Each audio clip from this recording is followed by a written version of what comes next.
Hey, Jeff. Hey, Eric. How are you? I'm good. How are you? Good. I'm doing well, thank you. I threw you off. You threw me off. Yeah. Jeff, as many people out there know, we have been on the search for a new apartment because our apartment building where we lived for the last 11 years was sold and bought, and the new owners were like, hey, Get out. get out. Get out. So we have had this sort of guillotine hanging over our heads for the last couple months, and real estate in New York doesn't move into the last minute, so we did not literally move into the last minute. We are still in our old apartment. We are still looking for new places. We have looked all over, and the most hilarious thing to me is that podcasting in our own home has become sort of like second nature. It's just like, okay, cool, yes. 2:00 on this Tuesday, come over with your team, come through. The doormen know it. They sit down. We do the interview for an hour and a half. Some people hang out. Some people leave. You take a picture outside, and that's it. Yeah. Easy enough.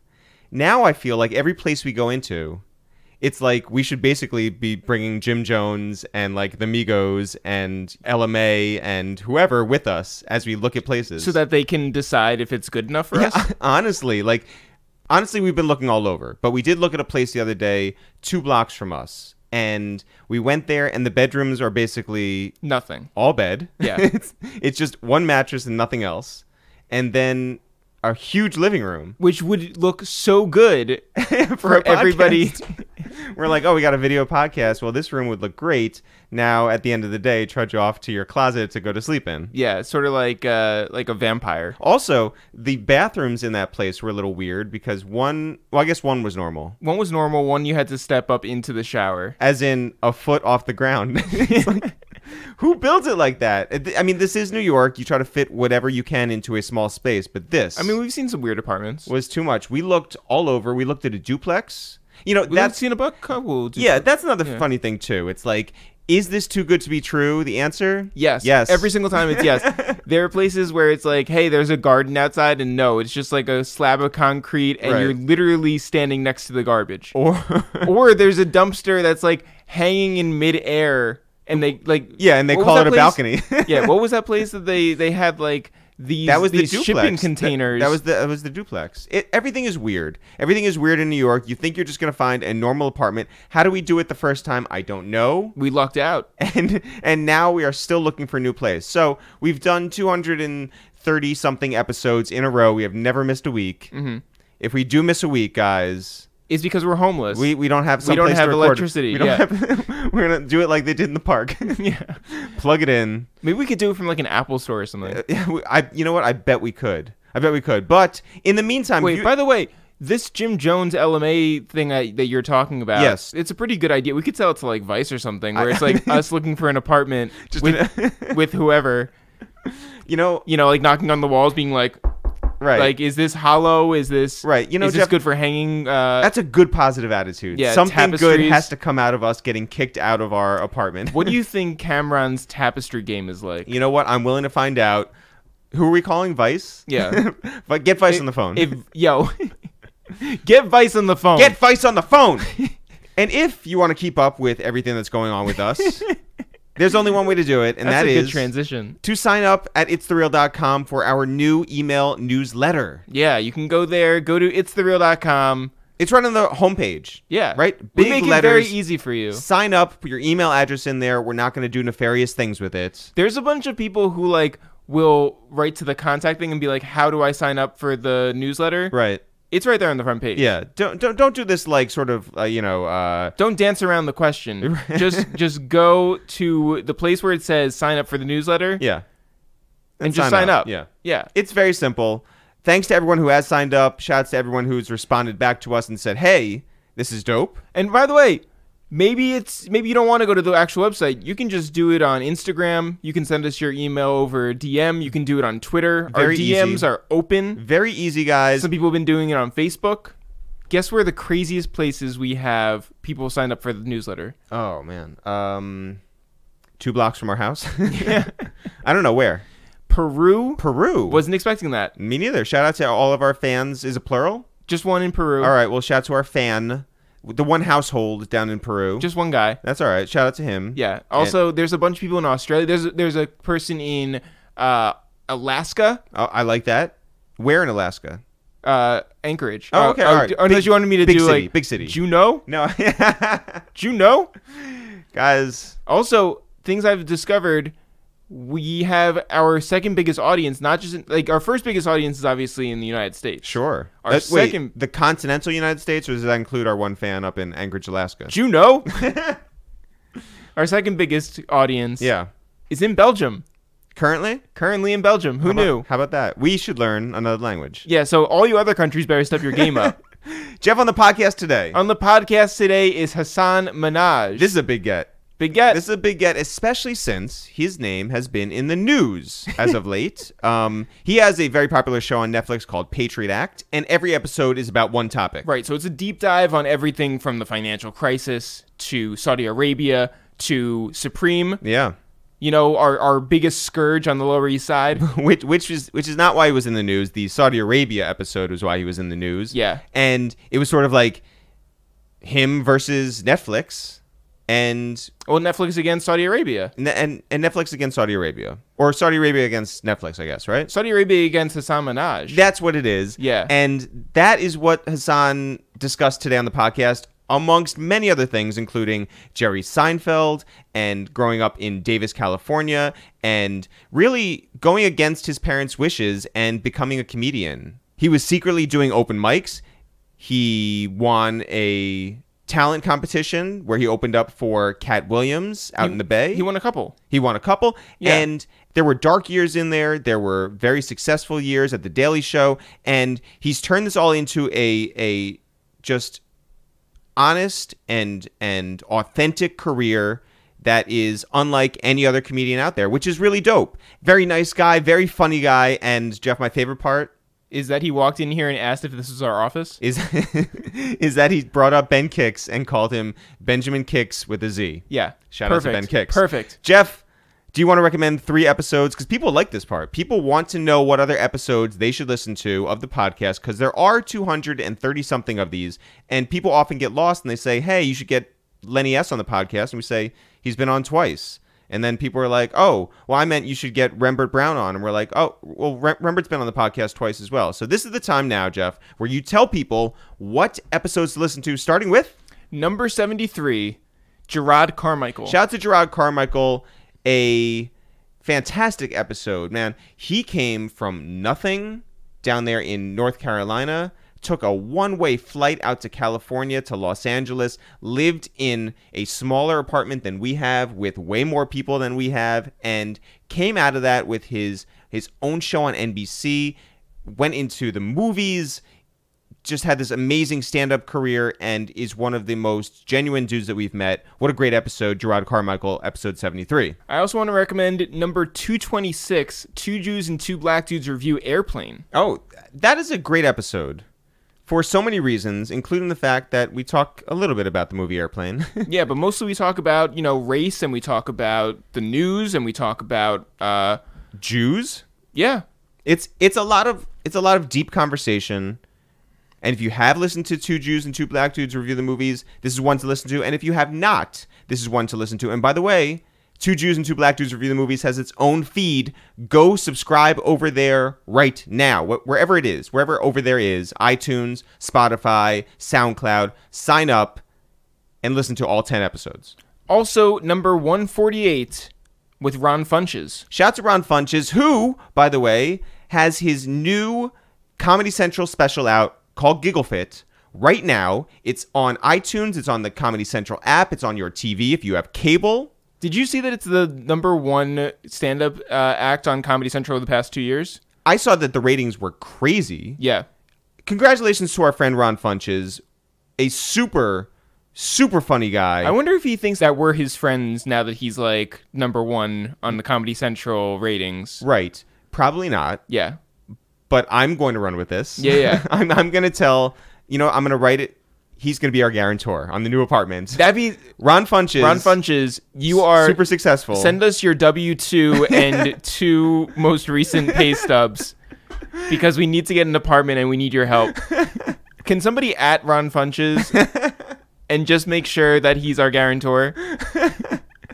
Shouts around Funches and congratulations. Go watch that amazing special Giggle Fit. Jeff, when do you want to get into this episode? Right after I just emphasized the fact that people really need to Ron Funches on Twitter, on Instagram. If you know him in person, call him, text him, email him, throw a brick with a note wrapped around it. Oh, good. Just any of that. Just say, hey, you need to be It's The Real's guarantor for their new apartment. Jeff, when? Right now. Yo, what up? It's Eric, a.k.a. Bike Messenger Pants, a.k.a. Get Your Chain Snatched. Yo, what up? It's Jeff, a.k.a. Shoes on Point, a.k.a. Ballet. Hey, what's up? It's Hasan Minhaj. Yeah, it's your third favorite podcast to waste time with It's The Real. Hasan, what's happening? What's happening, you guys? Everything's good. Yo, this has been long in the making, and we're so excited that you're here.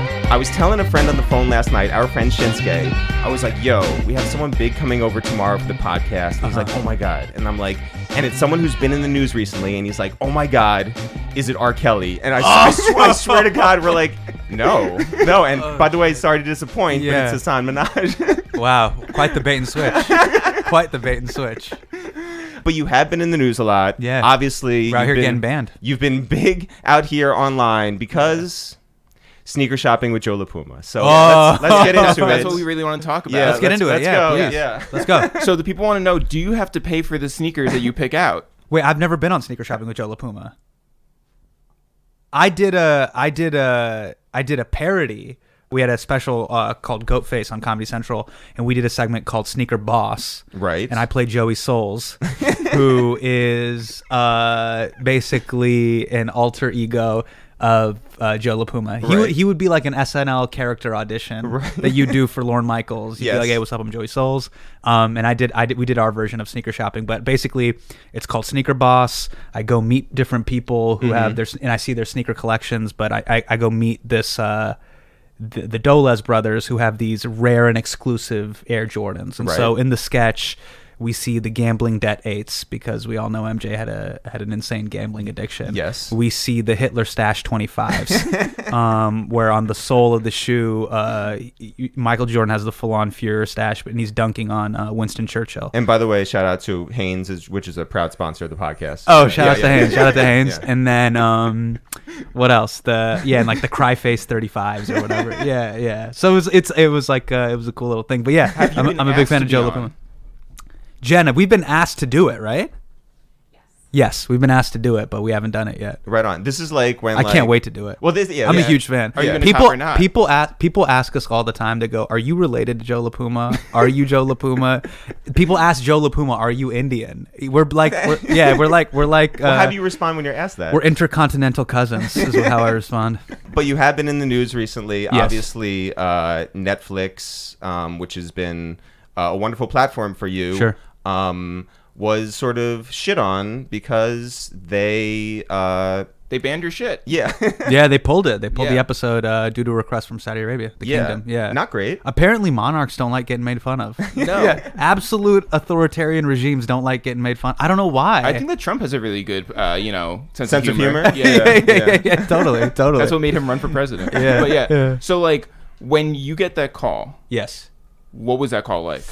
I mean, you find out that you I got an email basically, but it was one of those things where it really is fascinating the times that we're living in, because global companies now have to address this philosophical debate as they continue to grow and become bigger than countries themselves, right? In terms of their sheer population and subscribers. Mm-hmm. To what extent do you adhere to laws and customs of the countries that you're trying to be broadcast in? That was not a thing that existed 15 years ago. And now a lot of companies, Google, Netflix, Facebook, they're dealing with that in real time. Well, when is the first time that you realized how big your voice was? How big? Probably Correspondents Dinner. Yeah? Yeah, where you realize you're like, oh, people around the world saw this. Yeah. Well, who was the first person to leave you a voicemail that night? You know who left me a voicemail like the next day? Was Elizabeth Warren. Really? Yeah. Wait, so she had your number? I don't know how she got my number. So did she have his number? Yeah. How did we all get connected? But how did she get like my local Oh, Did she leave her name, like say, "Hi, this is Senator Warren"? She was like, "Hi, this is Senator Elizabeth Warren." yeah. Is that one that you saved, by the way? You know when like mailboxes get full and you're no, like, you know the one that I saved was Jerry Seinfeld, who called me to do Comedians in Cars Getting Coffee. Okay, so when like the call that he makes on the air on the program, he called me before to be like, "Do you want to be on Comedians in Cars Getting Coffee?" Yeah. And what happens when he actually calls you for the program? I think I still have the voicemail. Do you want me to find it? Yes, please. Yeah. It's so funny because I remember he asked me, I called back, and I'll just play it. Also, how long are you driving around that day? You're with him for 5 hours. That's great. Yeah, it's awesome. It was really great. And how much of that was over 70 miles per hour? Oh, he likes to rev. He likes to, yeah. But He's do you like to rev? No, I'm not interested in cars at all. And I tell him this candidly. I'm like, sure.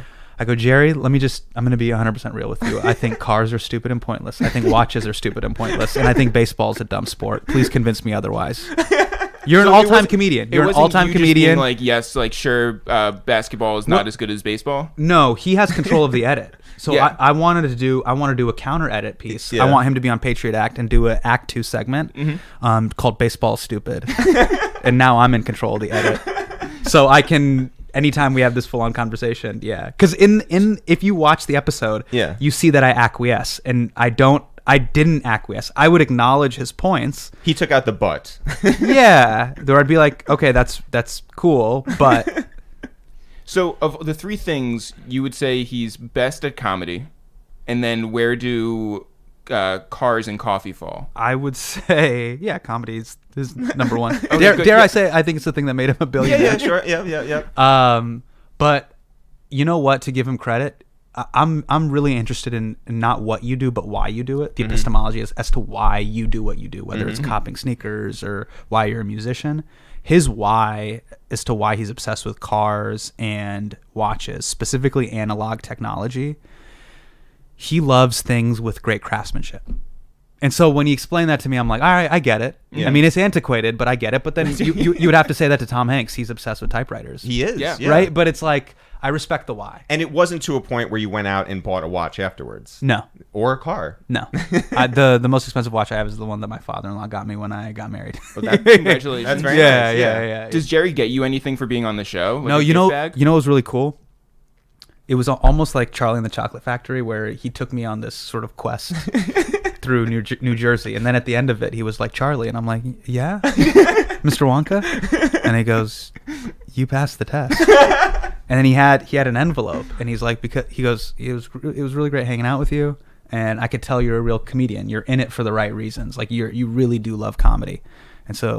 And I would only do this if you were a real comedian. And then he hands me an envelope, and in the envelope is just cash. And he's like, that's how real comedians get paid from a comedy club. And I thought that was really cool. That was dope. Awesome. It was really dope. Yeah. That's really awesome. Here we go. All right, we're about to find out. Can I put it on speaker? Please. Yeah. I sort of hope this isn't it. Hasan, it's Jerry Seinfeld. I'm calling you on Saturday morning. There we go. That is amazing. Yeah. That's really him. That's really him. I saved the voicemail. That's Had amazing. you ever talked to him before that? Never. And so that call just comes in, you're just like what's going through your head? I just loved it as Hasan. Yeah. It's Jerry Seinfeld. I just loved that. Yeah. It's great. It's like, you're like, yeah, it's as advertised. Yeah. What if he had said Hasan? I would have loved it. Oh, yeah. I would have loved that. Yeah. He hits me. Like, imagine? Yeah, he comes in with the strong South Asian correct pronunciation. Yeah. Hasan. Yeah. Basketball's not as good as baseball. Yeah. Let's go back to the very beginning. Where are you originally from? I grew up in Davis, California. So what is Davis, California like? It is the forgotten Anytown America, suburbia, classic, it's a university town, but then it's right next to Sacramento. So it's like any major city you've been to in America that's not the Big Ten. Mm-hmm. Yeah. You know how you have your Bostons, your Philadelphias, your DCs, your Chicagos, your New Yorks that are like keep going. really unique, right? Then you have like your Dallases. Mm-hmm. You have your St. Louises. Yep. You have your Sacramentos. You have these just mid-major. Yeah. Forgotten cities. Yeah. Where you're like, I've been to the airport, but I've never been to the city. Right. And I go, look, it's just track housing, Barnes and Nobles, Jamba Juice, mall, rinse, wash, repeat. Sure. Like ad infinitum. But what was cool is I grew up in a town that's like a lot of cities in America. And so when I traveled as a comedian now, it's like, oh, I get it. Yeah, you get like I know what a lot of people their lives were like growing up in, Houston. Sure. Here. You know what I'm saying? Yeah. Well, does it being a university city make it a progressive city? Davis specifically is a little bit more progressive, but it's also crazy because half of the population is approximately 80,000. 40,000 of that comes from the university. Half of it just dips during the summer. Sure. Like it's just ghost empty. town. It becomes a ghost town. Yeah. I mean, you have grad students there during the summer and stuff like that, but that's not as like the main undergrad population. It's like the Boston of the greater Sacramento area. Yeah, Davis, Boston of the greater Sacramento area. Yeah, without the prestige. Yeah. I did see that it's like it has the motto like the right and righteous or something like that. Oh God, yeah. I mean, there's a frog tunnel because like apparently like there's like an overpass and frogs were dying during the rainy season when they were trying to cross underneath under the You guys overpass. have plagues? Yeah. So there was or like it's a little, like a Paul Thomas Anderson movie. Yeah, there was like a little frog tunnel that like the city passed. I know like when I was a kid there was a big movement where Target wanted to come and people were like, we draw the line in the sand. There's going to be no Target in Davis, California. Wow. And then I came back like a couple years ago to shoot my special there and there was a Target. And I'm like, I was like, dude, they acquiesced. They gave in. Target's here. Well, I also saw that you guys, it's in Yolo County. Mm-hmm. So when Yolo became like a huge thing. Yeah. What did that mean to you? Were you just like... I mean, I was like 28 years old. So yeah, It if didn't. You'd been like 21, I was like, though. I was like living in LA or whatever at the time. But if I was in high school, I would have been screaming. You would have gotten like tattooed. Yeah, screaming it out and being obnoxious about it for sure. Yeah. So what was growing up in Davis like for you? It was actually, in hindsight, good. It was good. It was a good experience. As you've talked about in your special, Yeah. You didn't have all of your family in town at one time. Sure, yeah. I mean, like my story is like a lot of like sort of like immigrant family, first generation type situations where different family members are coming over at different periods of time, and my mom was finishing her education, so she's in India, then she comes to New York, does her residency, then does it in Stockton, which is about like an hour and a half, 2 hours away, and then she comes to Davis. Yeah. And so when you were in high school, were you thinking about leaving Davis? Were you thinking about like staying there for the rest of your life? What was the goal by the end of high school? Yeah, so high school, it was one of those things where my dream was to go to UCLA. Like that was like a big deal to me. I remember I wanted to go to UCLA when I was 10. I don't know if you guys remember Ed O'Bannon and Charles O'Bannon, the O'Bannon brothers at UCLA. They were like a national championship team. And I just really loved to me, UCLA basketball had the West Coast lore that UNC had. Mm-hmm. You know how like UNC and Duke have this like sort of history and pedigree of talent. Like UCLA was that for the West Coast. And I remember going in like middle school and like seeing the campus and being like, this is like UCLA campus is unbelievably beautiful. Right. It's like an East Coast school, but on the West Coast. It's like awesome. So I was like, I'm going to UCLA, and I actually ended up getting in, and then I chickened out. Why? Because the O'Bannons weren't there. The O'Bannon brothers were there. You took a stand because they didn't get their jersey credit on the video game. Yeah. I was like, I'm not going out of principle. No, I went there. We actually visited. Me and my dad. We went and visited the campus, and I just remember. I'm like kind of ashamed to say it, but I got freaked out. Really? It's a big school. I was like far from home. And how big was your graduating class in high school? I don't know the exact number, but it was a decent size. Mm-hmm. A couple thousand kids went to my school. Right. But I just remember I got like super overwhelmed, and then I ran into a family friend, and he was walking coincidentally through the quad, and then he was like, "Hey, what are you doing here?" And I'm like, "Oh, I'm visiting. Like I got in," and then he kind of spooked me. He's like, "Hey, man, it's like a really big campus. It's really competitive here." And I just got like shook. Yeah, I got shook. And I remember on like the drive back, my dad was like, you could always go to UC Davis, like that's like local and blah blah blah blah.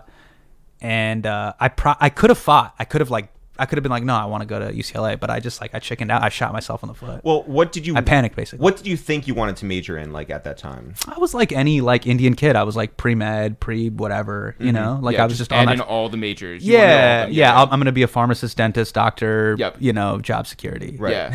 You and know? like and is that what your dad wanted for you as well? Or Totally, yeah. totally. Because I didn't know what I wanted to do. You know, like I was like a speech and debate kid. You know, academically oriented, liked playing basketball, liked hip hop, but like that was it. So in high school, there was like speech like club or something like Forensics, yeah. There was Future Business Leaders of America, and then there was the debate team, and then there was academic decathlon. All of those things had different sort of like speaking competition type events, whether it's impromptu or forensics. that? And how'd you guys do?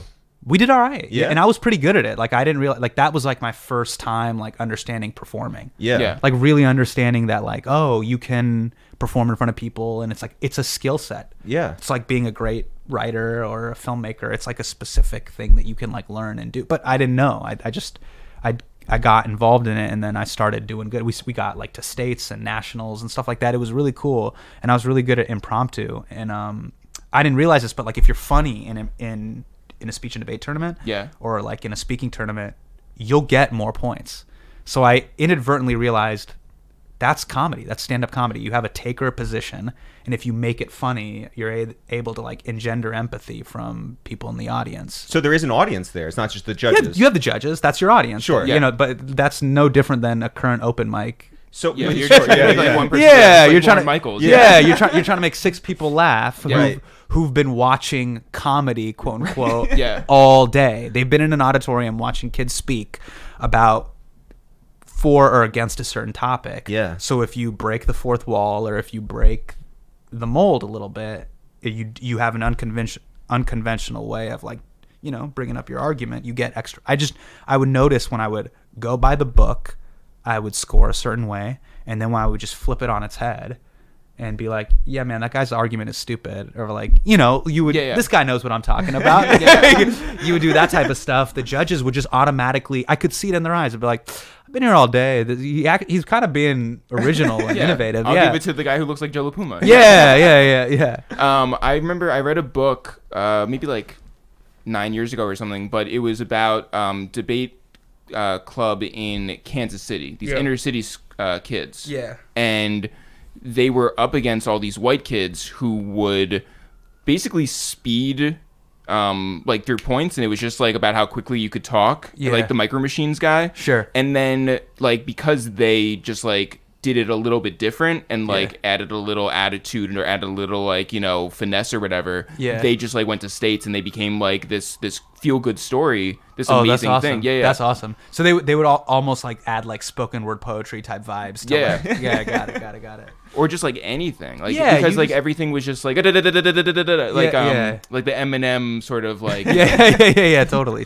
So yeah, that was that, and I didn't know what stand up comedy. Coincidentally, I thought stand up comedy was like, remember like the first 30 seconds of Seinfeld, Yeah. where he's in front of the brick. Oh, I thought you meant like the bass line. Yeah, no, but like where, you know, like in the early seasons of Seinfeld, he's in the comedy club and he's like, what's the deal with laundry? And then you're just like, what is this? It's the cold open. And I always thought, I'm like, that's stand-up comedy, because we didn't have cable at home. So I didn't have Comedy Central.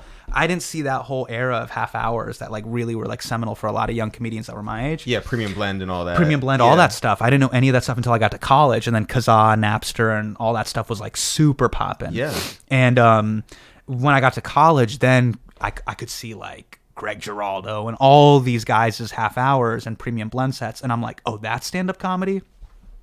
Oh, it's funny speech and debate. And you thought, that's me? I could do that. Yeah, I could present a compelling argument about, you know, the war in Iraq, but make it funny. You know what I mean? I'm like, oh, I'm interested in that type of stuff. So where'd you start? I started in Sacramento. Like at a club? Not even on campus, like... Yeah, like I started at like the Sacramento Punchline Sunday, like the open mics, Was it a bringer crowd? They actually, what's cool about the Punchline is they have like a Sunday showcase night where it's just all the local comedians. But I didn't know anything. Like I Googled how to become a comedian, and then it was like, call your local comedy club, ask them that you want to perform. And so I Googled who's performing at the Sacramento Punchline. This is like September 2004. So, you know, season 1, Chappelle show. But I didn't know who Dave Chappelle was. So I'm like, oh, okay, Dave Chapley's performing. So I call the club and I'm like, hey, I saw that Dave Chapley's performing. I was wondering if I could do some time before. And they were like, what? And I'm like, yeah, Dave Chapley. Can I open for Dave Chapley? Oh my God. Because I just saw it on like, you know, there's all these like just forums of like how to. So I'm like, yeah, okay. It says I'm supposed to call a comedy club. And they're like, yeah, you need a reel. And I'm like, what?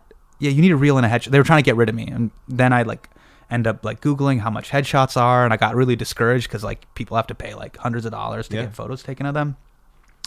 And then I ended up going to like some coffee shop open mics and stuff like that. And then I met other comedians, and they were like, "You don't need. What are you talking about? You don't need a reel or a headshot." And then I called the comedy club again, and I'm like, "Hey, I don't need a reel or headshot, right?" They're like, "Yeah, just come to the open mic thing." And I'm like, "Okay." And I go down to the open mic, and they're like, "Are you the Dave Chappelle guy?" And I'm like, "Yeah." And they're like, "Yeah, we were just trying to get rid of you. We didn't know if you were like we didn't know if you were like trolling us or like if you were a crazy person." Yeah. And they're like, "Yeah, just come on Sundays." And so I started coming on Sundays, and then I just started integrating myself in that local scene. So there's the Sacramento scene, and then that sort of connected to the Bay Area scene. And so in the Bay Area scene, there was at the time Moshe Kasher, Ali Wong, W. Kamau Bell, and Arch Barker. Those were like the big comics at the time that were like coming up. And how far is the Bay away from Sacramento? From Davis, it's an hour. So I would like steal the car. I would say I'm going to the library, and then I drive to San Francisco. You're kidding. Yeah. Did your parents ever find out? Like, they found out when I crashed the Camry. Yeah. So I was coming back from San Francisco, and it rains a lot, like in NorCal, and I hydroplaned. Going on, like when I was merging onto another freeway, and like I hit a median, and then I called my dad in Vallejo, and I'm like, "Hey Dad, can you pick me up?" And my dad basically came out to Vallejo, and he's like, "Yeah, it's really, which library were you going?" yeah. You know, I was like, "Yeah, I'm just going to, I was going to the library with E40 in Vallejo," and yeah, and so then we had like a real quiet ride home. It was a very real conversation where he's like, "Okay, I get what you've been doing." Yeah, and he very much was just like, "Why? I was really hoping you were like doing drugs. Okay. This is far worse than because I know you're a very obsessive compulsive type person. I know you're gonna be really into this thing." Yeah. So on the way, in those early months or years of your career, how quickly did you put material together? When I blind stupidity is actually very powerful because I didn't have any frame of references, so I would just write a ton of material at a time. It wasn't very good, but I just was like just confident, I guess. Like, you ever seen like Young Thug's wardrobe? You're like, why would you wear this? But it's just like, I'm wearing this. So I like the early tapes of me I have, I'm like stalking the stage. It's like Indian Chris Rock. It's truly bizarre. It's like really like I'm really feeling myself. Were you wearing leather? Yeah, I was. I got some leather money and put it together. You pronounced his name right though. Yeah. But yeah, it was that. It was just like I would just write a ton of material, and I slowly started to realize like, and this was actually, I think it worked out. It all worked. I talk to my wife about this all the time, like where I do regret not going to UCLA, because not the fact that I didn't go, it's the fact that I screwed myself over. You know what I mean? When you do unforced errors or you miss free throws, you get really mad at yourself because you're like, that's on me, that's not on anyone else. But she was pretty candid with me. She was like, because we met in college, and she was like, you were pretty bad when you first started, but it's good that we were in Davis because you're just at a coffee shop in Davis. In LA, it would have like swallowed you up. Yeah, you would have quickly been like, "What am I doing? What am I doing? I got to go to UCB. I got to da da da da. Oh man, this big comedian just popped in." That gets in your head, and for me, it was just like I just want to host at the local comedy club, and then it really taught me to inadvertently you just incrementally build. So by the way, that's like the best case scenario. It was the best thing. No, I'm saying like if you had been at UCLA and then gone to UCB and like done all that stuff, right? Like if you'd gotten spooked into like doing that, I feel like more likely it's like, there's a million kids like you. Correct. And then you end up going home. Yeah. Because you're just like, what am I doing here? And why am I pursuing this thing that everybody's trying to do? Yeah. And now I'm going to actually be doing this job that I don't want, like, pre-med or whatever. Sure. By the way, your wife doesn't give you the, hey, the good thing about you staying local was that we met? Nah, that's why I love her. She like gives it to me like 1,000% real. Yeah. That's awesome. So she's like, yeah, the first few years you were like really bad. And then, so I lived at home.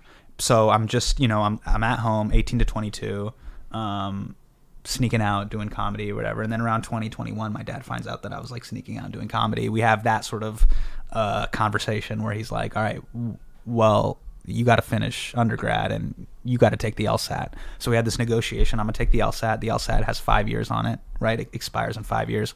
I take the LSAT, and then after I graduated, I stayed local, and I just kept working the local clubs. I moved to San Francisco, and then there's 9 clubs in the San Francisco Bay Area, and I became a regular in all those clubs, and that was about 6-7 years, and then I moved to Los Angeles. So besides debate, I mean, how much interest did you really have in the law? Yeah, so I because of speech and debate and all that stuff, I really got into political science, and so I ended up majoring in political science. Right on. And that was like cool, but then I realized a poli-sci degree is 60 units, and it's basically like you can learn that shit by just reading Atlantic and Economist articles, and like a couple. You can honestly get the curriculum online. It's like a PDF, and then just check out the books, and you know what I mean, and then read about the Enlightenment or whatever. Yeah. So there was no like idea that maybe you get involved in like local or state or national politics or anything. I thought teaching, thought I wanted to be like a litigator.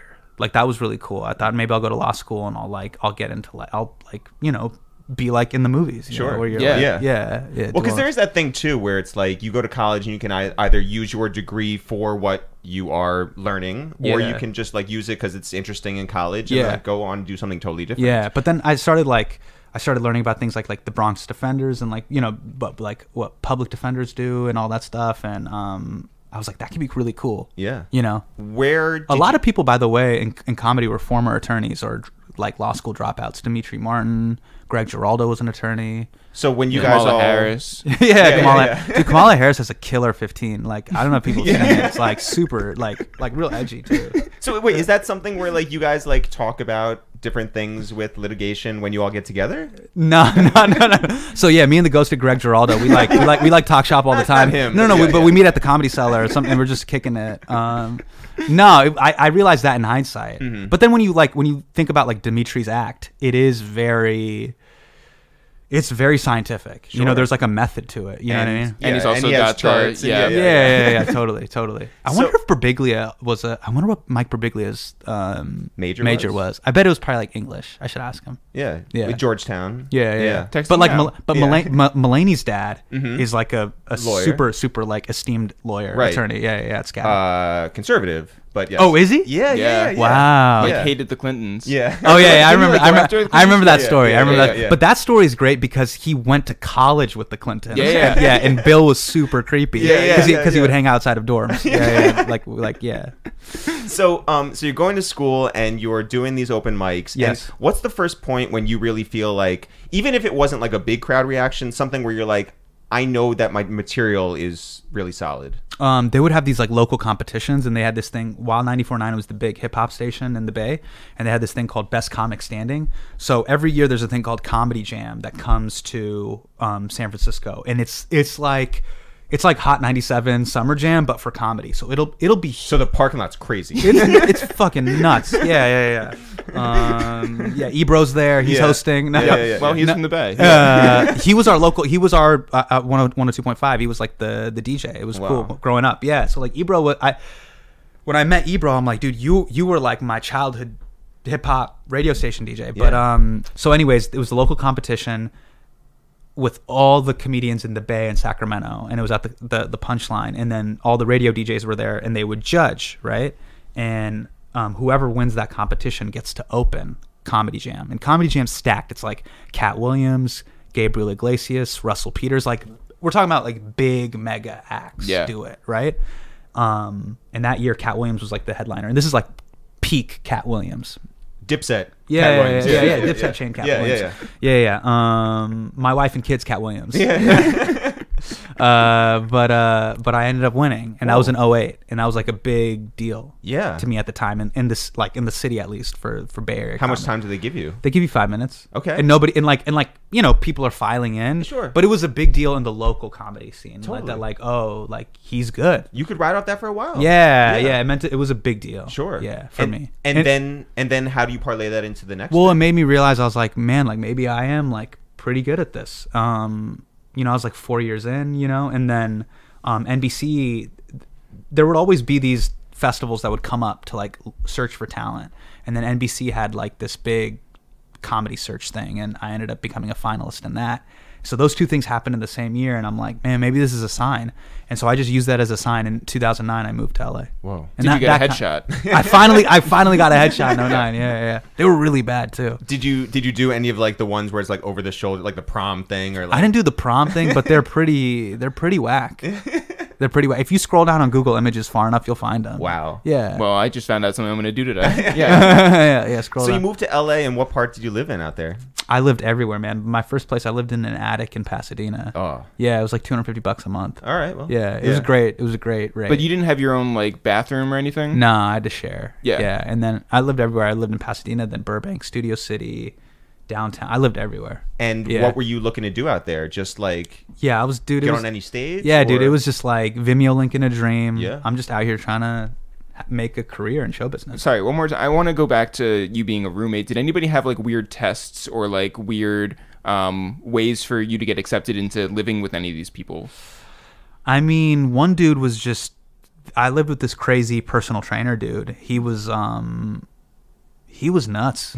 Yeah, he was genuinely nuts. But he made me do a body fat test.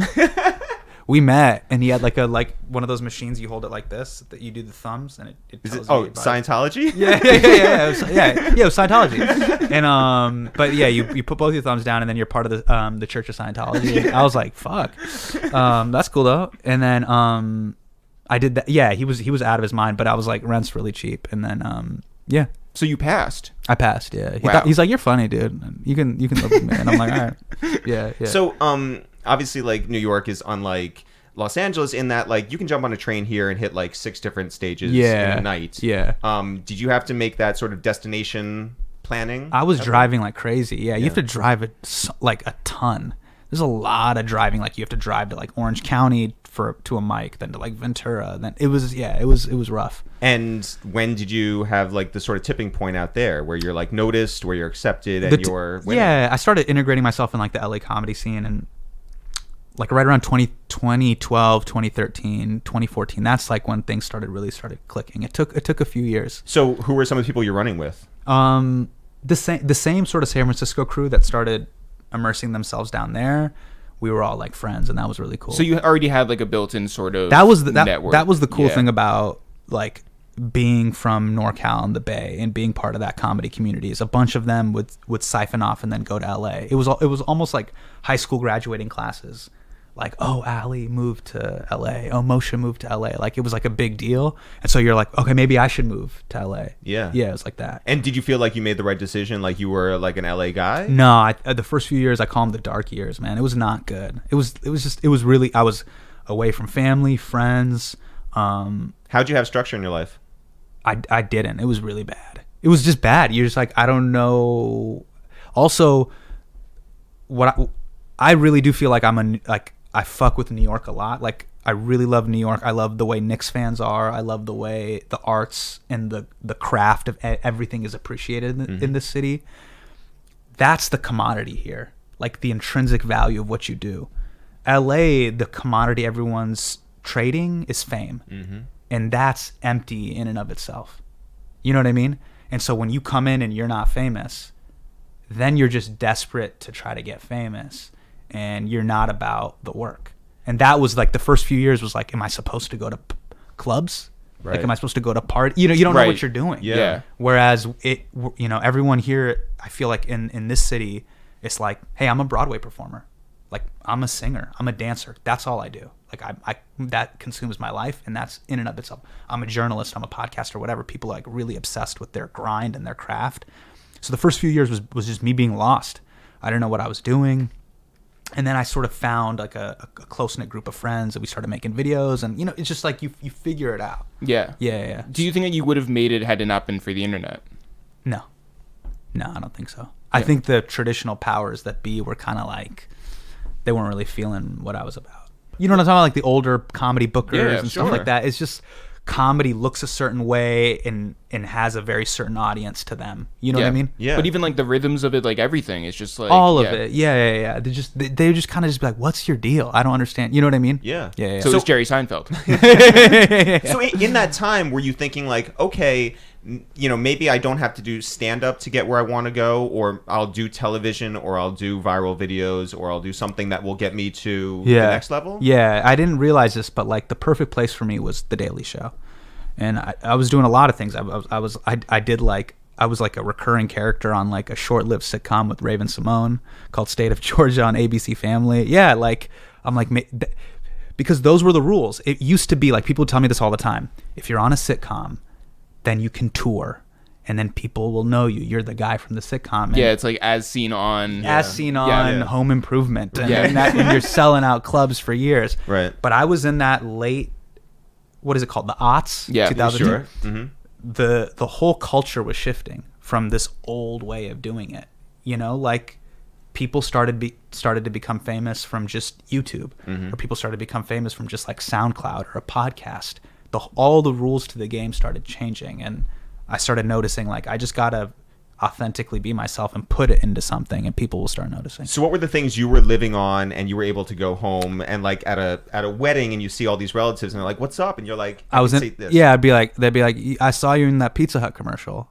Like, yeah, like that was like, but that was what was paying my rent, like commercials or doing a guest star, Indian med student number 4, right. Like honestly, like that was like paying my rent. And then I started doing this YouTube series called The Truth with Hasan Minhaj, and like it'd basically be like the equivalent of me doing like a 3-minute chat. I didn't know this. It was like a Daily Show desk chat, kind of like what Louis Black would do, where he'd like go to camera, this is my POV or take on something, boom, boom, boom, boom, boom, boom, and we're out. Yeah. You cut to SOTs, clips, OTS, like it had all those elements. I didn't realize it, but my friend was like, "Oh, you have these like takes on these things that don't oftentimes work in a 2-drink comedy club environment. It's a very niche thing that happened, or it's like a political event that happened."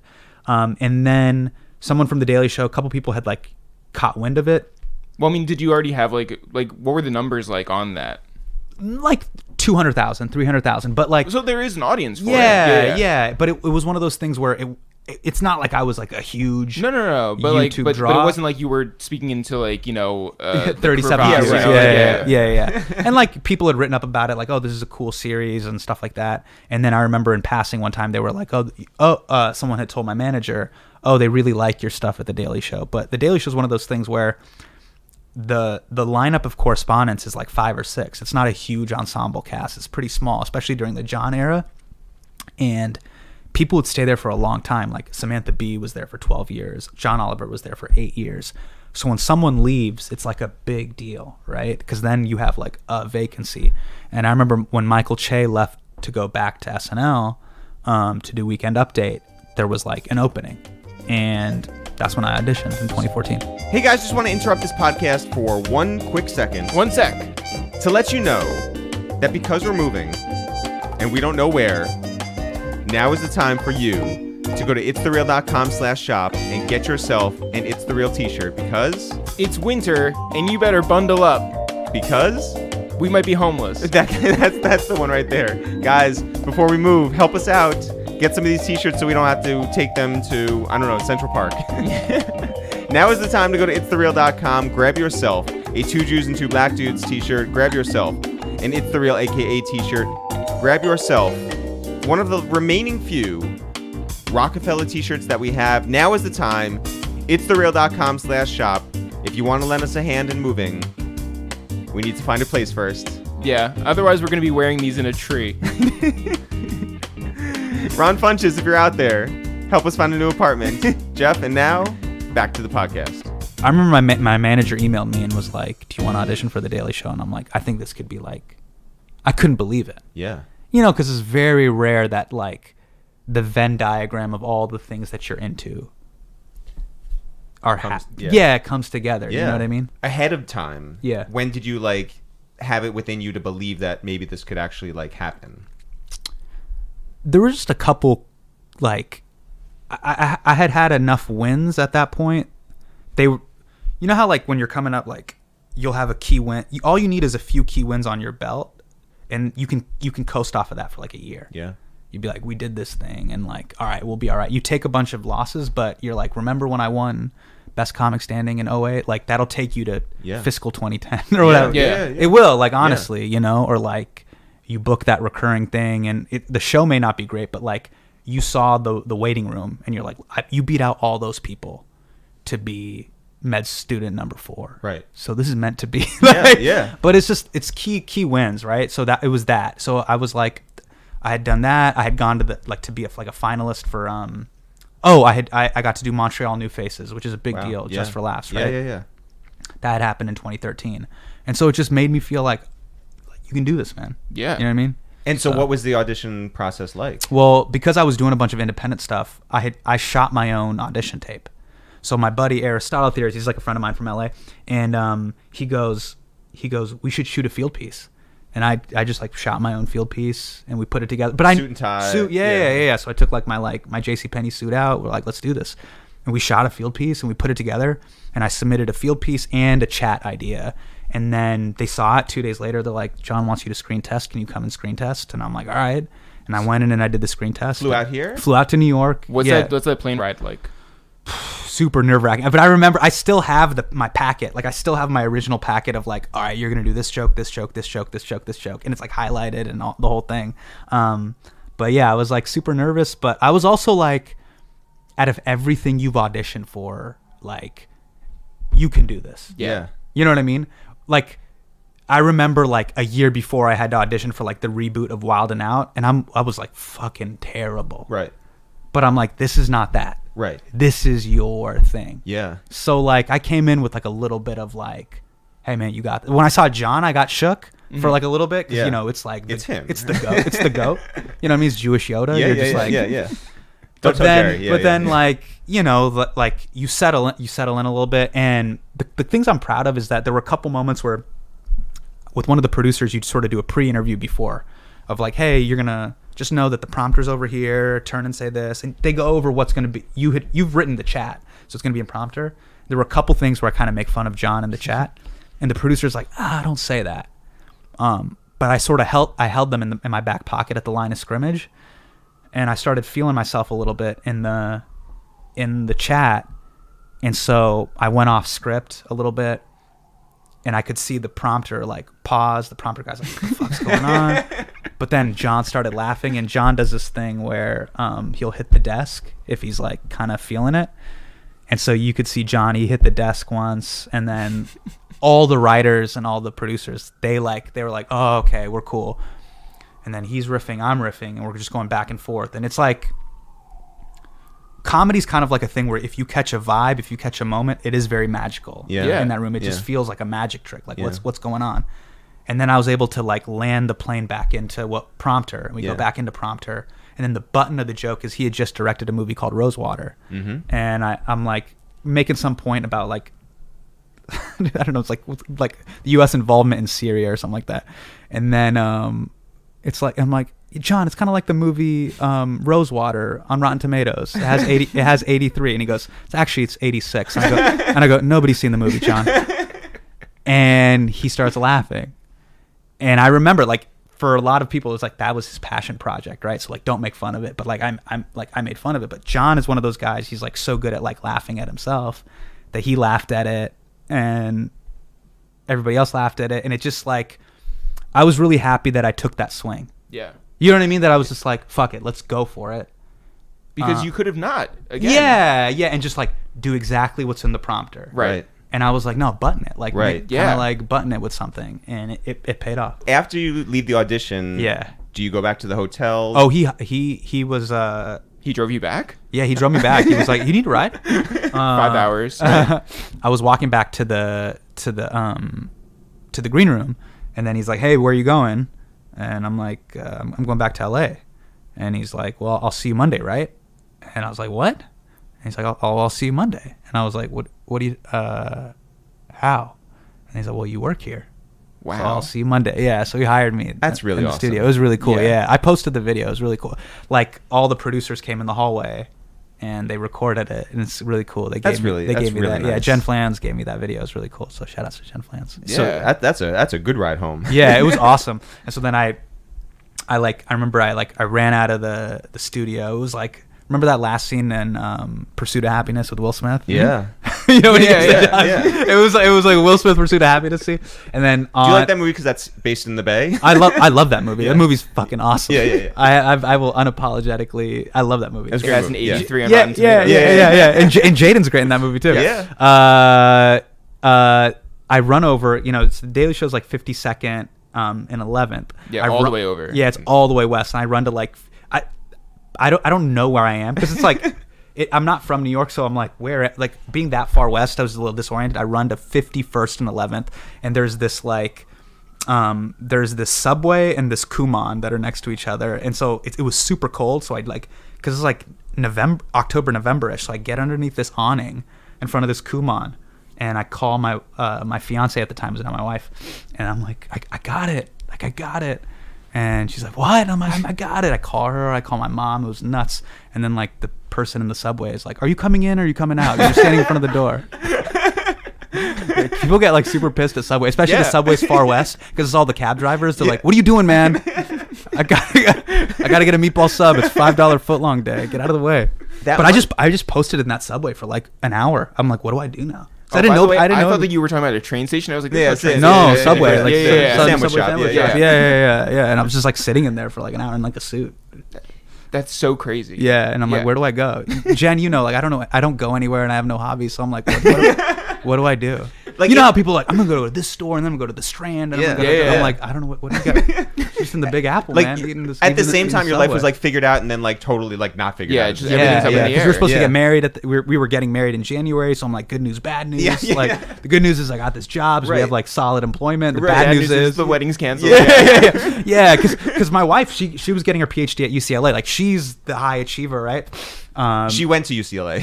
She actually went to UCLA, and my sister. It was one of those things where I made sure like nobody else in my life would ever make that mistake ever again. Like anybody else who's like, hey, there's this new thing, it's scary, I don't want to do it. Like I'm gonna do the safer thing. Right. I've vehemently been like, fuck that shit. Do you then jump out of planes? I don't jump out of planes, but fall out of them. But like. It's informed a lot of the choices I made. That's dope. Like, should we do an episode on Saudi Arabia? I'm like, we're doing a fucking episode on Saudi Arabia. Yeah. You know what I mean? It's Yeah. like, Well, it's was just there informed a pushback lot. on that beforehand? I mean, nobody ever stopped us from doing it, but we were told the variables. Like, you understand that you are saying very critical things of an absolute monarch. You just need to be aware of those things. Right. You know what I mean? Yeah. But like, it's informed a lot of the choices that I've made in my career of like Correspondents Dinner, same sort of thing. Like, Yeah. should I make the I do not see Steve Bannon joke? Yeah, we're doing the not see Steve Bannon joke. Like, Yeah. it's that sort of stuff of like, yeah, we should do it.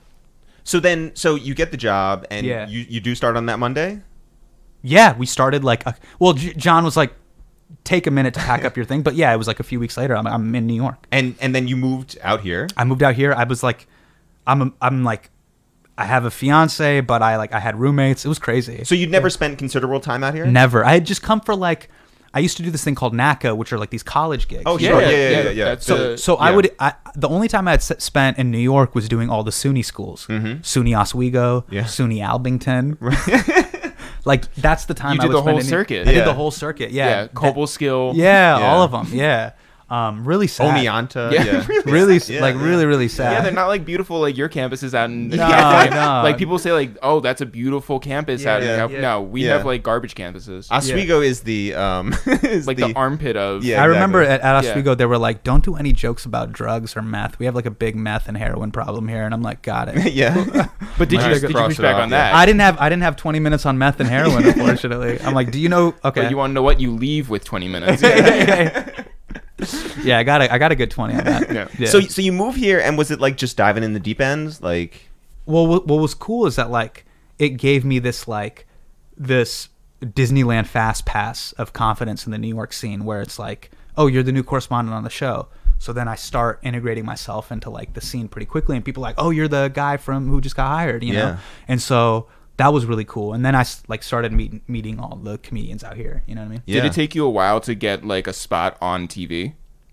Yeah, my first chat I think was like 3 or 4 weeks after I joined. So I didn't do a chat the day I joined. It was Right. it was cool. It was cool though. Yeah. And like looking back at it now, Yeah. how was John as a boss? He was awesome. Yeah. Yeah, like it was one of those things where, and I don't know if you've experienced this, like, you know, you hear a lot of stories about like these geniuses or these savants also being assholes, right? Like you'll read the Steve Jobs, Walter Isaacson book, and you're like, man, he was amazing, but he was also like a huge dick to people. You hear these stories about like Kobe Bryant or Michael Jordan punching Steve Kerr, like stuff like that, where you're like, but then you're like, maybe that's what it takes, right? You know, great men can't be good men. You got to do it to win, right? And then like seeing Jon be like so like kind, not egotistical, just like a decent human being. Never punched Steve Kerr. Never punched any of the cameramen. You know? Right. I mean, he had no fuck it, let's do it live type of situations. Seeing him, and then, you know, also getting to spend time with Colbert, seeing them be like really decent people was like really inspiring. Like, oh, you can be great at what you do, and you don't have to be an asshole. And so you like being a decent person doesn't preclude you from also doing incredible work. Yeah. What about like the other correspondents? Like, is that like a very welcoming thing? That was cool. Yeah. But I didn't even realize what I was like walking into. You know, you don't realize like a thing I didn't realize is like how funny Samantha Bee really is. Like she's a really, like, to me, like her comedic timing, her ability to perform, she's up there with like the Tina Feys. She's really like she is incredibly skilled. You don't realize how funny they are. Like, but now she's your competition, so maybe you should. Yeah, but it's like, our audiences are very different. I would say. So how's the balance between like going in there and wanting to make a mark, and then like also bringing in your own voice? Yeah, so you try to come in, like I made a big mistake. No, it's actually not a mistake. You just come in, you're trying to, you know, follow your instincts. But like, I came in and I just, in the first writers meetings, I was like, I got to be funny. So with every pitch, I try to like drop a funny tag. Like, oh, this is really funny. This is really funny. And then you realize, I remember one of the writers was just like, hey, like, you don't have to chime in on every pitch. What's your take? Like, that opens up the whole story. It's like, what is your comedic take in 1 or 2 sentences that summarizes the entire issue, right? And jokes are easy, believe it or not. Like, people don't realize this. It's actually the opposite. You have to, what is the philosophical thesis statement that you're making? And then you put jokes around that. And so when I realized that, I was able to see, you could see the matrix. You're like, oh, act 1 is built on Jon's take. He's ultimately trying to say this. And then you build jokes around that. And when you think about jokes, like, they're cheap. They're available on Twitter 24/7. A great take that like threads the needle that's what people come for. But that is a great take. Like, there are so many takes. There are as many takes as there are jokes. Sure. Right? Yeah. Sure. And but if you come in with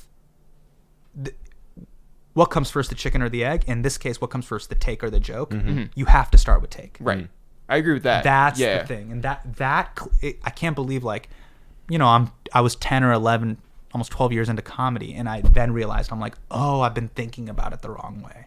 It's take first, then build jokes. And you have to have a great take. Yeah. Like, trust me, I've pitched a lot of shitty takes, but learning that was like super critical. Who were some of the producers who really meant a lot to you over there? The people that I realized that are like, oh, this person's a proper genius, capital G, like a Steve Bodo. Steve Bodo is like the showrunner, executive producer on the show. Like, you understand why they became who they became. Like Tim Carvell and John Oliver, like, you quickly realize, oh, there's 18 people in this room. He comes up, he shoots the highest percentage of great take. Yeah.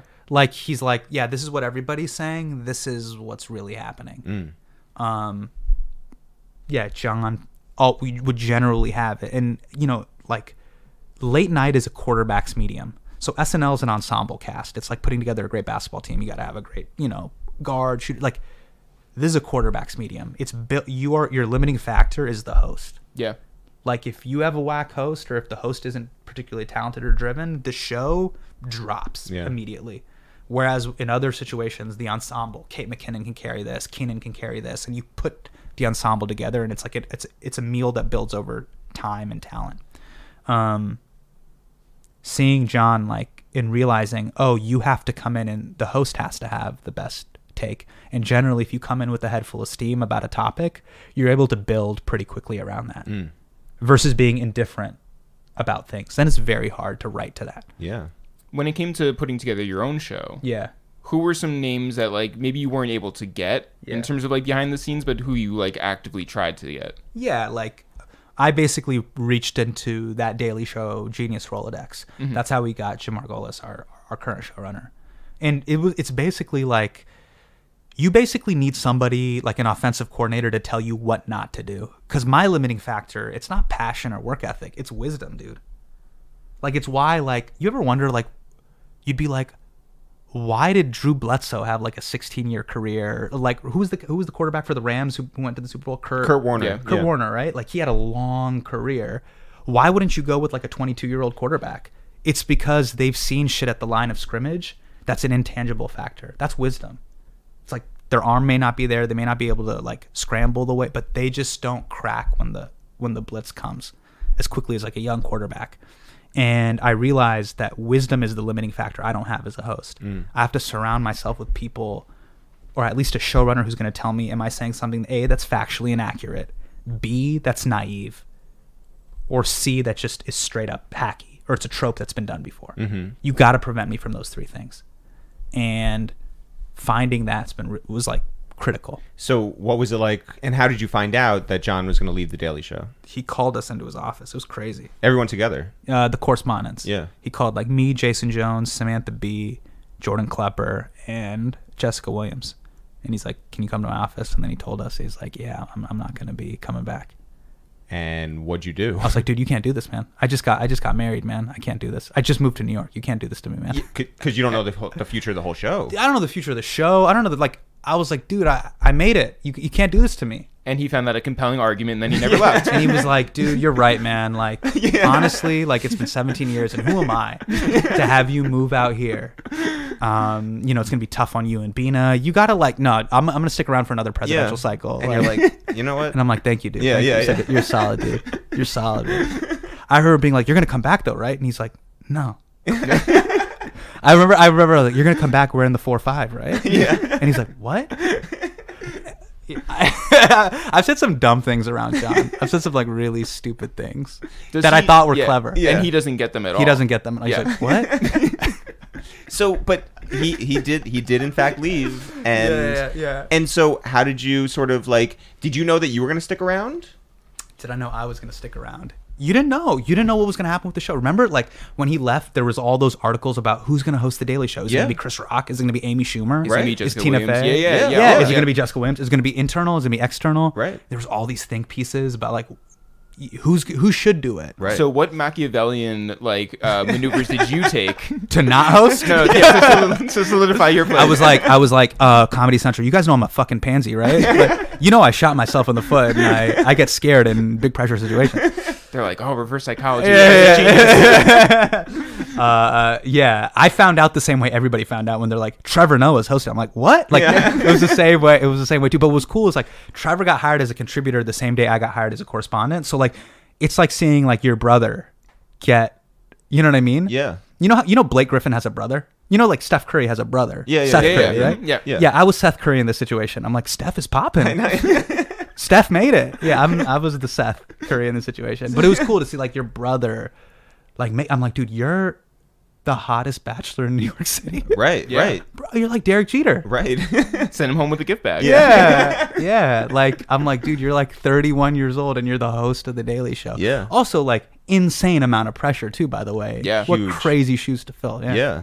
But he did it. And so what are some of the most random places that they sent you to go to that you never thought you would end up at? Dude, I've been everywhere. Alabama, Florida. I went out to like the North Dakota pipeline stuff. Like, I've been everywhere. It's been nuts. What's a field piece that changed you? When I went to SneakerCon and I met Benjamin Kickz with a Z. Yeah. Sneaker Ben retailer, Kickz, yeah. I'm like, this dude is... The fact that this kid is going to be one of the most powerful people in sneaker reselling is insane. It's so crazy. We actively tried to get him on the podcast. Okay, well, how did? I mean, I was texting him. Like, Whoa. I went like full in, just like, I'm going to get Ben Kickz on the podcast. We wanted to bring him to the Roots Picnic when we were performing there. And never got a response. Oh, shit. Didn't happen. No. Oh, he ghosted you guys. Yeah. Terrible. But you got the number. Yeah, I have like 3 numbers for him. Dude, my field producer for the piece, he texts me all the time of like Instagram posts from Ben Kickz, and he's like, "Look at the monster you created." Yeah. Oh, no, but at the time he was 15, and he was just like, you know, he's a sophomore in high school, and I remember his parents were just like, "Ben, you can't leave right now." But then he'd be like, "I gotta go to live with Khaled or whatever club or whatever," and he would go. He would be in the club. He would be up. Did you think back and you're just like, I had to sneak out of my parents' house to go do an open mic? Yeah. And he's going to but it's like jet skiing over and over. Yeah. It was nuts. It was like, this is crazy. But yeah, I mean, you can't knock the hustle. The other crazy thing is I also met like Josh Luber, who started StockX, and like StockX is like legitimately one of like the biggest sneaker resale companies. Yeah. I'm like, Josh, you like own $1 billion business. It's like, it's preposterous. Right. Yeah. Like you're gonna. It's gonna be like Leslie Stahl on his yacht. Yeah. I'm like, you're gonna like have an IPO. Like, yeah. This is crazy. But And you were just a character in one of my field pieces. But isn't it like crazy how it's like every single sneaker reseller business is like $1 billion business? Like Stadium Goods, Flight Club, like every single one is popping. Yeah. Yeah. It's wild. Yeah. Do you ever flip your shoes? I gift a lot of my shoes. I'll get stuff sent to me, but then like, dude, I don't have room with the baby. How many do you have in rotation? A lot. How many? A lot. Yeah. What's your number? Like, probably like 30. 30 in rotation? Like Yeah. But like I wear the same 2 shoes every time. What are your two? I just wear Agassiz over, like, and they're all like beaten down. Like, I love you know. Agassi, man. So how did you know? Wait, how many shoes did you have? I thought I was at a lot at like 40.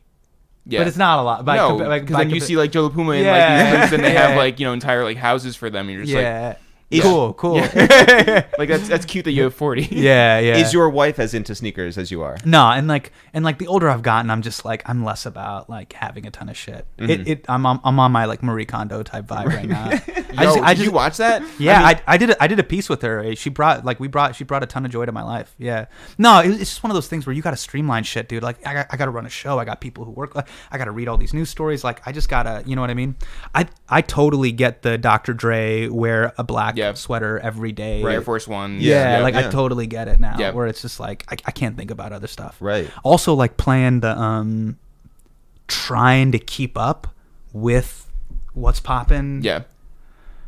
I just can't do the hype long division on it. Right. You know what I mean? It's too much work. And it's what is the most hype beastie thing that you've ever done, you think? I think the most hype beastie thing that I did is I tried to wear like these ripped jeans. You know, like the ripped jeans were like really big, and like I looked like Indian Pauly Shore. Like I'm like, what's going on? And I wore it in like a New York Times photo shoot. Wow. Like I was like super hype beasted out, and then all my friends back home are like, why are you dressing like that? And I'm like, this is stupid. I should never dress like this ever again. Or you should double down on it. Yeah, but I just don't have, like, I look myself in the mirror and I'm like, I can't do this. Right. Like at home you have like the fanny pack over your shoulder and an off-white belt just hanging down. And... I did this thing with Trinidad James. He does a show for Complex. And I asked him honestly today, I was like, is this real? Right. Or do you wake up and you're like, Friday, time to put on the costume. Like, you know, you got to put on the whole thing. Yeah. And At home he's wearing Dockers. Right. Yeah. And he's like, no, this is who I would be if like nobody was here. And I'm like, Right. cool, I respect that. Yeah. Also, Trinidad James, super nice. Very nice guy. Super cool nice. dude. Yeah. Super cool dude. So how did you know it was the right time to leave The Daily Show? It was coming out of the Correspondents Dinner. Like I had just I got a ton of, and then my special dropped, and that was really well received, and it won a Peabody and all that stuff. And I was getting a lot of interest from different places. Like people in meetings are like, hey, would you want to do something with us? Or do you have any other projects in mind? And I was working on my next one-man show, and which then became Patriot Act. Mm-hmm. But it was a 4-act show about these like 4 different stories about these topics that I covered on The Daily Show: gun control, like, you know, student loan debt, like all these different things that I never got to actually do on the show. And a buddy of mine was like, no, that's not a one-man show. That's a series. Each of these acts should be an episode. And then it sort of clicked. I'm like, that's what I should do. Yeah. So you've talked about like your guts in like, okay, you didn't do the UCLA thing, but that gave you strength to, you know, have the vision to do other things. I mean, I wouldn't call it guts, but it's just like, I'm just going to shoot I'm going to Allen Iverson. I'm going to put up jumpers. You know what I mean? Well, but I'm going to let it fly. But would you say it's the safe bet to go home and do your special at home? Or would you say that's gutsy? I would say it's gutsy. Oh, to do it in Davis? Sure. Yeah. Like look, there was like a part of me that's like, if I do a special and I'm doing this like one-man show thing, people are going to think it's corny or whack. But then again, like, then I started looking at people that I really respect and admire, like people that have had long careers, like a Colin Quinn.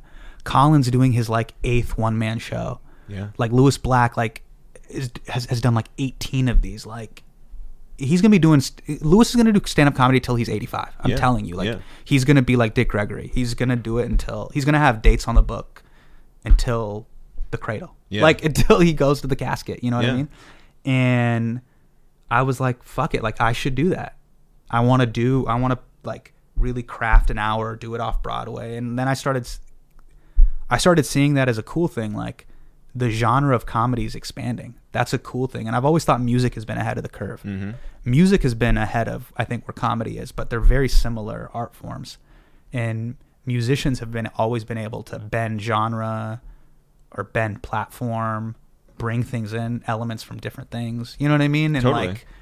like, I saw a lot of comedians in Edinburgh and Europe doing these one-man show type things, developing an entire show around a central concept. And it just clicked, and I decided I'm going to do Homecoming King. Like, I'm going to do this show about like my life, similar to kind of like what Leguizamo did in the 90s and early 2000s. And you presented your argument, you know? Yeah. Screens and a full. But I brought in Mark Janowitz, and Janowitz came from the music space. He was my stage designer, and he had come from like the electronic music world. And so he was like, you should use these screens and design it in this way, and so that it like these things almost become like palettes where you can use it for exposition or you can use it for a punchline. And that really like opened up a lot of things for me. Kind of created a visual language that we now use on the show too. Right. So after that, you feel like the wave sort of going your way? Well, it was a swing. It was like, this is either going to work or it's not going to work, but I feel like it's my own thing. And I think like if you do anything in art, you want it to feel like you're lucky if it's referred to as, oh, you're doing that. Like, you know how there was like a series of shows that came out after Louis that were like experiential mood type shows? Mm-hmm. Yep. Like, oh, in the vein of Louis. Sure. Yeah. What was really flattering was people would go, in the vein of Homecoming King. It's a one-man personal story of blah, blah, blah, blah. And like, I remember when I first started doing it, they're like, oh, in the vein of like John Leguizamo's Freak or whatever. Like, there's this thing. That was really special. So did you find yourself in any, because we've been in those meetings too, where like you're working with people who are like, okay, it has to be this meets this, and it's presented and you're just like, I guess. Yeah. That's like super, when it's reductive like that, you're like, oh, that sucks. Right. Also when you're like, oh, you want it to be a pure algorithm that's making this show. Right. Yeah. Nothing has ever worked that way. Like, you've watched Diddy's Making the Band. When you try to like cast it that way, it doesn't work. It has to feel a little organic. That stuff never works. Were there also network people who just like, there were certain references you would make and they just like do not get it? Yeah, and like it's weird, man. There's two different meetings. There's the meeting before shit's really popping, and then there's the meeting after. Yeah. And the level of trust you can see exponentially change, which is a little depressing because it means like the intrinsic value of your idea. I should have never been shook in those meetings because it's just like you're just not popping enough yet.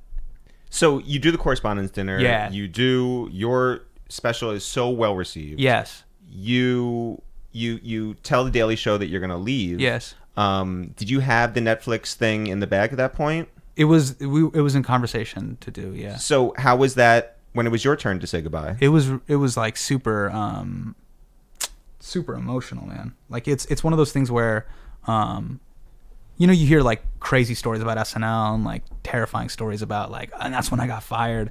Daily Show's like is a very family type vibe. Like John makes it, people bring their dogs to work, people bring their kids. Like it's a family situation. You know what I mean? Like people aren't there till like 4 o'clock in the morning. You came to New York for that. Yeah. And so it felt like I was graduating. I'd been there 4 years, right? So it felt like comedy undergrad was over, right? And then it's terrifying because you're the guy from The Daily Show. So you have cover.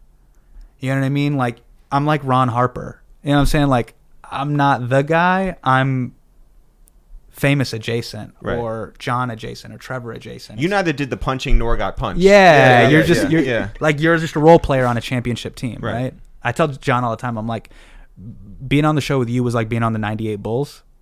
Like, I was just like Bill Wennington. I was just like there for the ride, you know, and like I'm there at the trophy ceremony at the Emmys, but then like I'm not the reason we're here, but I could learn a lot, right? And then at the end, like, I would say like me, Klepper, Roy, we were like the senior statesman, and by the time I left, I was the senior. I was like, I'd been there the longest, right? You just, before you know it, you've been there the longest. So it was super emotional, like saying goodbye to people you see every day. And then the scariest thing is like, I'm about to do my own thing, and it's all on me. Like, you fucked this up, you fucked it up. Yeah, then it's like, you have no one to blame. Him. Yeah, you have no one to blame but yourself. It's like, that's pretty scary. So how did you develop your idea? Were you like, okay, it is going to be like the one-man show. Yeah. And it is going to have similar screens and stage and all that. Yeah. How did you develop it? How did you become sure within yourself that it was going to be something that you would feel proud of? I shot a proof of concept. Oh, you did? Yeah, I put up the money. We did it at the old Al Jazeera America Studios, RIP. Yep. Yeah. On 34th. Yeah, right. They have a studio right there. Yeah, next to beautiful area. Yeah. We shot out there, and I'm like, the only way I can describe this in a meeting is, I think the easiest way is to just like press play and be like, all right, this is the show. This is the show that I want to do. Yeah. So I shot my own like pilot, and it was super empowering because, like, again, much like my Daily Show audition, I'm like, I'm just gonna show you what it's gonna be, and I also did it to prove it to myself. Like, if I can do this, that means we can do this at scale. So shot it, cut together what a sample episode would be, and then we shopped that around, and Netflix like was really excited. Super excited. They were super pumped. Yeah. 32 episodes. Yeah, which was like a significant order. They usually give you like 10. Yeah. But they're like, we want to give you like a good year and a half. Like we really want to see this thing through. What's the biggest difference between then and now for your show? The now, I mean, we've only finished like season 1, so the then was, how are people going to receive it? Are people going to like going from Saudi Arabia to Amazon to Supreme? Mm-hmm. Like, will it translate? Yeah. To now, it's like, now we got to do it at scale, and we got to keep taking swings, you know? So how do you are you involved in the marketing of it? Are you involved in how it's presented? Yeah, totally. And how do you want to separate yourself from like anything else that's out there? Or even what you were doing before? Yeah, so like the bigger thing that I try to do is, instead of being like, is everyone's wearing a yellow shirt, I want to wear a red, like making that my operating principle. I don't want to make it like the Hillary campaign. Mm-hmm. Remember how Hillary responded to her whole, it was the identity around it was, I'm not that. Yeah. Right. Oh. Which to me isn't playing offense. Right. Like, playing offense is being like, I'm telling you we're doing emotion offense. You defend it however the fuck you want to defend it. So for me, the biggest thing is, what larger question am I answering? What's the thing that affects you, your cousin's life, your neighbor's life? I like picking topics like that. So like with affirmative action, it's not affirmative action. It's really an analysis on meritocracy, who gets what and why. Supreme, it's what's the value of hype? Does hype have intrinsic value? Amazon, what if something becomes so big it's untenable and uncontrollable to be governed by governments? And my take with Amazon was, I need the government to save me from myself because I'm lazier than I am woke. It's a 2-sentence take, like, but that was my thing. And I like picking things that either I never thought of it that way. So with Saudi Arabia, it's like, why have we been going to sword prom for over a half a century with Saudi Arabia, despite all the things we know? So it's a thing a lot of people don't think about. I never thought of it that way. Or B, oh, thank you. That's been going on. That's been happening in my life. Thank you for telling me that thing. Yeah. And look, it's making that the operating principle of the show. By the way, do you look at those pictures for like the random things that you're going to find like in the background so long that you're just like, I don't even know what this picture is anymore? Are you talking about like, oh, and the screens behind it? Yeah. Yeah, so our graphics department's crazy. Like our creative director, it's incredible. Yeah. Like what they've done, like, so for example, with like the Amazon episode, the crazy octopus that you see in the back in one of the fills. Yeah. That was actually used in reference to Standard Oil back in the day when Standard Oil was considered to be a monopoly. Yeah. And so there were these newspaper clippings of Standard Oil being this crazy octopus, and so they'll do a lot of like dope imagery type stuff. Yeah. From, you know what I mean, to like elucidate a point, and like I love that because there could have been just a fake city skyline behind me. Yeah. You know, it's like late night in New York. Right. But like every shot, every image is sort of elucidating like a larger point. I like those like Easter eggs. Yeah. You know? Do you shoot straight, or is it like they're like edit? Are you how long do you actually shoot? We run it straight. Like I do it like Jay-Z Black Album style. Like, Wow. You remember like So you're just like up I'll there go. for, Like let me for go. 27 yeah, minutes. Yeah, let me go. By yourself. Then I'm solo. Yeah. We'll do a take, and then the showrunner will come out. Well, we'll hear it from the control room. They'll pop out and they'll go, "Did I fuck up anything?" Right. And then we'll do pickups. And the pickups can sometimes be tough because the pick, like, it's not just, oh, you just go perform. I got to be right. Yeah. And sometimes I'm like, fuck. They're like, you said always, it's almost. And I'm like, God damn it. You have to pick it up like clip to clip. Yeah. Yeah. You know, and so I'll go back and I got to do like a 7-minute. Have you heard from your high school debate coach? No, I actually haven't. Damn. I'm waiting, Miss Takeuchi. If you're listening to the podcast, Miss T, get on the podcast. And, give me a call. Yeah, we want to hear her side of the story. What do your parents think of the show? They're cool with it. My dad really likes the show. He's like, it's good. You're not doing dumb comedy. Did they watch The Daily Show? Yeah, my dad like loved the Daily Show. Yeah. But this has to be just like, I mean, it's super cool for them. Yeah, it's Cloud really Nine. cool. I mean, Yeah, it's just it's you. Yeah, it's cool. you. It's your voice. It's really cool. I mean, they get scared with some stuff because they're just like, why do you keep poking these bears? You know, like Supreme. Yeah, they're just like, don't go at James Jebbia. Like, why are you doing that? You know how Jebbia claps back. You know what Jebbia does in consulates. Put you in a red box. You know James Jebbia loves bone sauce, right? But yeah, it's that stuff. You know, parents. But also, like, is it tough for you to not be able to? I know that you did like respond on like Instagram, but like you haven't been able to do like a full on show about Saudi Arabia. That's what I love. Like, you know, like it's actually great that like I'm doing this on like this show. Like, you know, there's two types of ways people respond to stuff. I only use hip hop analogies and sports analogies, by the way, but you know how there's like studio rappers and there's battle rappers. So like, I'm not a diss track comedian. Right. So there's like a lot of comedians that like are great at dunking on Twitter. They're fucking beasts. Or they're great at roasts. Like they're great at one-liners. And then there's a lot of like other comedians that are like, watch their hour. They're great at that. Or like watch the show. Like watch Oliver. Like watch him do his da-da-da-da. He's phenomenal at it. I realize I'm more of that. Like, I got to write it out. I got to edit it. I got to really think about it. And then I put it out. You know what I mean? That's just my style. Yeah.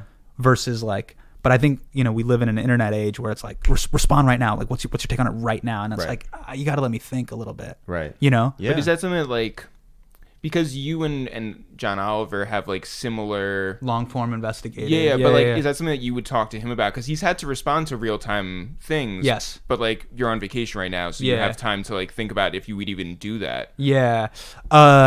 What's cool is like we're all friends, so I've gotten a ton of advice from like all of them. You know what I mean? From John and everybody. Just like, yeah, I remember John gave me this piece of advice where he's just like, answer it on the show. You know what I mean? Like, let your show do the speaking for you. That's dope. Like put it in the album itself. Yeah. But you do the speaking on the show that's speaking for you. I know. I feel like I'm like really high. I know. Yeah. But like, I remember like a couple weeks ago, like, or this is when we were in season 1. Ann Coulter like wrote some crazy when we did our immigration. Shouts to Ann Coulter. Shout outs to Ann Coulter. Yeah. Shout outs to all the work you're doing out there, just bringing people together. Yeah. But there was like a thing where she kind of like she wrote some insane shit about like What? deport him or whatever. What? It was about Her? immigration enforcement, right? Yeah. Yeah, super shocking, right? And so people were like, yo, what are you going to say? Like, come on, man, it's 9 a.m. Like, yo, just like quote tweet. Get those motherfucking retweets. Like, use an emoji. Right. Yeah. And you know the way Twitter is, where it's just like, yeah, this will be cool. Yeah. And I just remember being like, I don't know if this is me. Like, you know, like, yeah. I could write something super clever, tweet it out, get the blogosphere going. Like, it'll be a good little bump for the show. But I'm just like, that's just not my thing. Yeah. The one sentence dunk. Right. So I'm like, yeah, it's just not who I am. Well, you could also do a whole Twitter, like, thread. Yeah. And so do that for like an hour, and then it's like... Yeah, totally. Yeah. Well, listen, it's been amazing to hear your whole journey. Like, thanks, man. You could have just been the local kid who crashed his Camry and stayed there. Yeah. But honestly, like, you could have been Jerry Seinfeld, you could have been Jon Stewart, you could have been Dave Chappelle, but you're Hasan Minhaj. Thanks, man. And congratulations on everything. Dope. Yeah. Thanks, man. And we just hope that you do make it to sneaker shopping. Yeah. because, like, Dude, I cannot wait. Jen, it's a big deal. yeah. It's a big deal. Thanks everyone for listening to this new episode of A Waste Time with It's The Real. Jeff, people want to find out more about us. I'm Eric, you're Jeff. Together, we are It's The Real. If people want to find out more about this podcast of ours, it's called A Waste of Time with It's The Real. Jeff, if people want to find out more about anything that's going on with us, including our move, they could probably sign up for our newsletter. And Jeff, where can they go for that?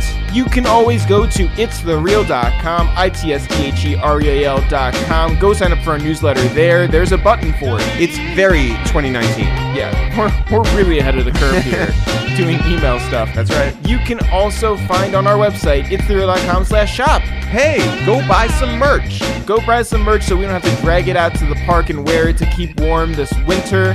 You can also find our podcast, all old episodes and new ones. It's The Real. Search for It's The Real on iTunes. Search for It's The Real on all streaming services. Spotify, SoundCloud, CastBox, wherever. Did you know that there was a CastBox before we started doing this? I did not. I had no idea. You can always find us on social media. Twitter at It's The Real. Facebook at It's The Real. Instagram at It's The Real. Go there now. Jeff, we put out the call. We said, people, please. If you want a shout out, go to iTunes, Spotify, SoundCloud, CastBox, wherever. CastBox. And sign up for the Two Jews and Two Black Dudes Review the Movies feed. That's right. It's got its own feed now. Every movie that we've reviewed is there. So we said, go sign up, send a screenshot to us, and we will shout you out. So Jeff, who wants to be shouted out? Lawrence R __, who also goes by My Jokes Are Funny. He's a comedian here in New York. Shout out to him. I'm honest, I've never heard his jokes. I don't know if his jokes are funny, but his podcast game is on 1,000. There you go. I also want to shout out Skip from BK, who's listened to every episode of our podcast. Big shout out to Skip. Every episode we've ever put out of every podcast. Amazing. Skip from BK has been there. I also want to shout out Darling Nene. Yeah. Who is from Where the Trill Things Are. We also got a shout out Vaso99 Hydro 2, who says you're. He's out there in Toronto. I want to shout out ya boy CS Bomb 11. Yeah, shout out to the whole DC, DMV, Baltimore, Virginia, Maryland area. Yeah, but really we're just shouting out CS Bomb 11. Okay. Like, forget about everybody else from those areas. Yes. Just CS Bomb 11, who is from there. Okay. I want to shout out Juan Lopez. Yeah. From New York, who works at the medicalmarijuanainc.com. All right. So curing his glaucoma. There you go. I want to shout out Jaswinder Verdi out in London. Who is just here in New York, actually. We missed him, I'm sorry to say, but I did tell him to go to Sweet Chick to go eat. Nice. Also want to shout out Incognito. And I'm only saying that because he spelled it in a very Cajun way. He's from Baton Rouge. Cool. He says that we have to come down to Nolans. All right. I don't know how far Nolans is from Baton Rouge, but he says to come down there, and we do a Two Jews and Two Black Dudes screening down there. I'm with it. Let's make it happen. Reach out to us. Let us know. I also want to shout out Orlando Lopez. All right. Any relation? I don't know. I guess we're all related, but he's from Portland. Shout out to him. The biggest shout out. Biggest shout out. Biggest shout out to Biggest Saints. Shout out to Chattanooga. Chattanooga in this bitch. Yeah, Tennessee. I also want to shout out Jules Winnie 87, Eugene McKeever from the Charlotte area, and also Nikki Sins from New York. Yeah. And we also got to shout out AJ Dixon out in South Dakota and Fish Gates over in Baltimore. Shout out to both those guys. Thank you all for signing up for Two Jews and Two Black Jews Review the Movies on all streaming services. And the very, very last one. This is it. This is like beyond late. Okay. Lalo 3000. Big shout out to Lalo 3000. He just sent it over, and I was like, well, we're done. But there's no such thing as the nick of time, Jeff. Podcasts are forever. As always, not for real, for real. Sure. We'll see you guys next week.